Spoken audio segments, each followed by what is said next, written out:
Hi అండి, అందరికీ నమస్కారం. ఈరోజు అరటికాయ కర్రీ చేయడం ఎలాగో చూస్తామండి.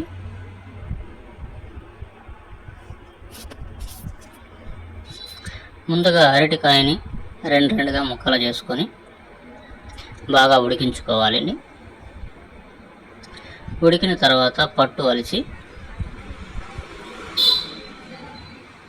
ఒక్కొక్కటి సపరేట్గా పెట్టుకోవాలి. ఇలా సపరేట్ చేసుకున్న వాటిని నెమ్మదిగా ముక్కలుగా చేసుకోవాలి. ముక్కలు చేసి ఒక పక్కన పెట్టుకొని ఇప్పుడు ప్యాన్ తీసుకొని ఆయిల్ వేసుకొని పోపు దినుసులు వేసుకున్న తర్వాత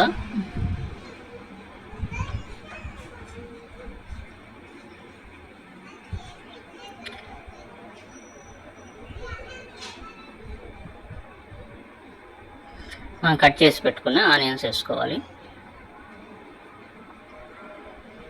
ఆనియన్స్ని లైట్గా గోల్డ్ కలర్ వచ్చే వరకు ఫ్రై చేసుకోవాలండి.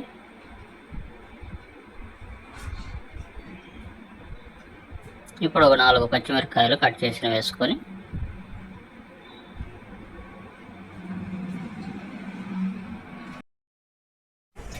ఆనియన్ బాగా ఫ్రై అయిన తర్వాత మనం ముందుగా సిద్ధం చేసుకున్న అరటికాయ ముక్కల్ని ఫ్రైలో వేసుకొని బాగా మిక్స్ చేసుకోవాలండి.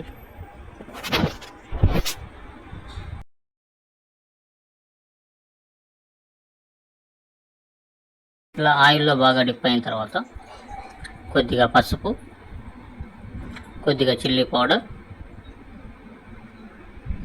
సాల్ట్ కొద్ది, ధనియాల పౌడర్ 1 స్పూను,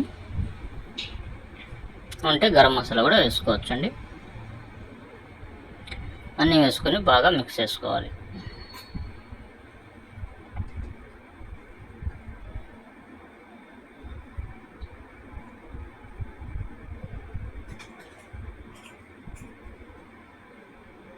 ఇలా బాగా మిక్స్ అయిన తర్వాత కొద్దిగా కొత్తిమీర తరుగు పైన చల్లుకొని ఒకసారి మిక్స్ చేసుకుంటే టేస్ట్ బాగుంటుందండి. మీరు కూడా ఒకసారి ట్రై చేయండి, టేస్ట్ బాగుంటుంది. థ్యాంక్ యూ ఫర్ వాచింగ్ అండి. నెక్స్ట్ వీడియోలో అరటికాయ ఫ్రై చేస్తాను.